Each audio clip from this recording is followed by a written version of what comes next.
Hello, Faith Leader, and welcome to Breaktime. But it is the day after Thanksgiving. I realize that many of you probably aren't working, but there may be some of you that are. This is, this could be the 3-day feast of shopping or football or being together.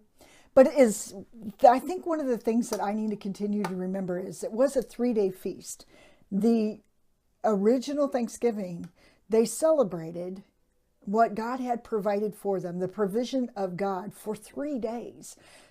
That to me is amazing. The diversity that was there, but they went into it with the understanding that God had given them what they needed. As they planted the seeds grew, and they were dependent upon what God is giving to them. There's no difference in that provision. We're still dependent upon what God provides. But I'm not really sure that this huge level of appreciation is still what exists today.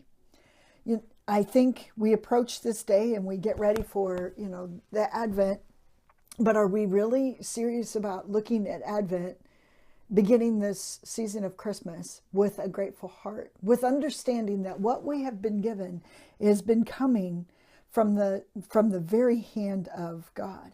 It's amazing to me. And so, but for many of us, these next couple days will be spent, like I said, shopping or watching football. There will be a reason to get excited because of, football games are pretty exciting.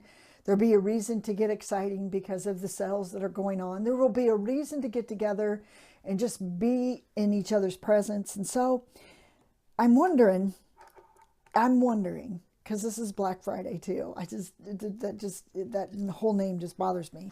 We have other reasons today to celebrate. And I'm going to give you a few.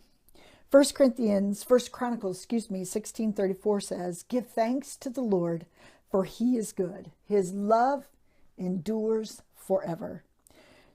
Colossians 3:15-17 says, "And let the peace of Christ rule in your hearts, to which indeed you were called in one body, and be thankful.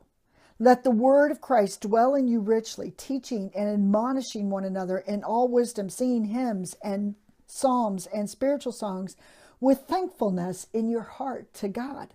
And whatever you do in word or deed, do everything in the name of the Lord Jesus Christ, giving thanks to God the Father through him."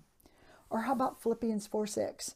"Do not be anxious about anything, but in everything, by prayer and supplication, with thanksgiving, let your requests be made known to God." Did you understand? We often look at that verse as a verse of anxiety, but this is a place that we come to first, is a place of thankfulness. Don't miss the thankfulness, because I believe when we miss thankfulness, we miss a heart of what God is trying to really show us in this season. Gratefulness opens the heart and helps it to receive more of what God has intended for you and me. I want everything God has. I don't want to miss a thing. How about you? You, my friend, have a very blessed day, just continuing in